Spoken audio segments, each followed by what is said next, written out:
ಎಲ್ಲರಿಗೂ ನಮಸ್ತೆ, welcome back to my channel. ಇವತ್ತು ಮಂಡೇ ಬೆಳಗ್ಗೆ 8 o'clock ಪೂಜೆ ಆಗಿದೆ. ಪೂಜೆ ಏನಾದರೂ ಇಷ್ಟ ಆದರೆ ಒಂದು ಲೈಕ್ ಮಾಡಿ, ಸಬ್ಸ್ಕ್ರೈಬ್ ಮಾಡಿ. ಬೆಳಗಿನ ಬ್ರೇಕ್ಫಾಸ್ಟ್ಗೆ ಚಿತ್ರಾನ್ನ, ವೆಜಿಟೇಬಲ್ ಚಿತ್ರಾನ್ನ ಮಾಡುವ ವಿಧಾನ. ಬಾಣಲಿಗೆ ಸ್ವಲ್ಪ ಎಣ್ಣೆ, ಸಾಸಿವೆ, ಉದ್ದಿನಬೇಳೆ, ಜೀರಿಗೆ, ಕಡಲೆ ಬೀಜ ಹಾಕಿ ಚೆನ್ನಾಗಿ ನಂತರ ಕರಿಬೇವು, ಹಸಿಮೆಣಸಿನ್ಕಾಯಿ ಹಾಕಿ ಫ್ರೈ ಮಾಡಿ. ನಂತರ ಈರುಳ್ಳಿ ಹಾಕಿ, ಈರುಳ್ಳಿ ಚೆನ್ನಾಗಿ ಟ್ರಾನ್ಸ್ಫರ್ ಆಗೋವರೆಗೂ ಚೆನ್ನಾಗಿ ಫ್ರೈ ಮಾಡಿ.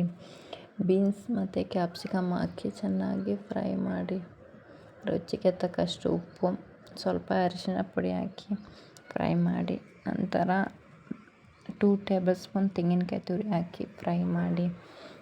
ಕೊತ್ತಂಬರಿ ಸೊಪ್ಪು ಹಾಕಿ ಚೆನ್ನಾಗಿ ಫ್ರೈ ಮಾಡಿ ಗ್ಯಾಸ್ ಆಫ್ ಮಾಡಿ. ನಂತರ ನಿಂಬೆಹಣ್ಣಿನ ರಸ ಹಾಕಿ ರೈಸ್ ಜೊತೆ ಚೆನ್ನಾಗಿ ಮಿಕ್ಸ್ ಮಾಡಿದರೆ ವೆಜಿಟೇಬಲ್ ಚಿತ್ರಾನ್ನ ರೆಡಿಯಾಗಿದೆ. ಸರ್ವ್ ಮಾಡಿ. ಮಧ್ಯಾಹ್ನದ ಲಂಚ್ಗೆ ಪಾಲಕ್ ಸೊಪ್ಪು ಸಾಂಬಾರು ಮಾಡುವ ವಿಧಾನ. ಫಸ್ಟ್ ಒಂದು ಕುಕ್ಕರ್ಗೆ ಬೇಳೆ, ಬೆಳ್ಳುಳ್ಳಿ, ಜೀರಿಗೆ, ಹಸಿಮೆಣಸಿನ್ಕಾಯಿ, ಈರುಳ್ಳಿ, ಟೊಮೊಟೊ, ಪಾಲಕ್ ಸೊಪ್ಪು, ನೀರು, 1 ಸ್ಪೂನ್ ಎಣ್ಣೆ, ಸ್ವಲ್ಪ ಅರಿಶಿನ ಪುಡಿ ಹಾಕಿ 3 ವಿಸಿಲ್ ಕೂಗಿಸಿದ ನಂತರ ಮಿಕ್ಸಿಗಾದರೂ ಹಾಕ್ಬೋದು, ಇಲ್ಲ ಅಂತಂದರೆ ಮ್ಯಾಶ್ ಇದ್ದರೆ ಚೆನ್ನಾಗಿ ಮ್ಯಾಶ್ ಮಾಡಿ. ರುಚಿಗೆ ತಕ್ಕಷ್ಟು ಉಪ್ಪು ಹಾಕಿ ಕುದಿಸಿ ನಂತರ ಸಾಂಬಾರಿಗೆ ಒಗ್ಗರಣೆ ಹಾಕುವ ವಿಧಾನ.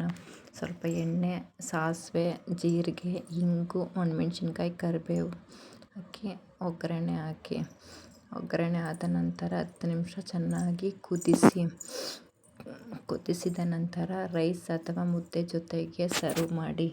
ಇಲ್ಲಿ ನಾನು ರೈಸ್ ಜೊತೆ ಸರ್ವ್ ಮಾಡ್ತಾಯಿದ್ದೀನಿ. ಈ ಬ್ಲಾಗ್ ಏನಾದರೂ ಇಷ್ಟ ಆದರೆ ಒಂದು ಲೈಕ್ ಮಾಡಿ, ಸಬ್ಸ್ಕ್ರೈಬ್ ಮಾಡಿ. Thanks for watching.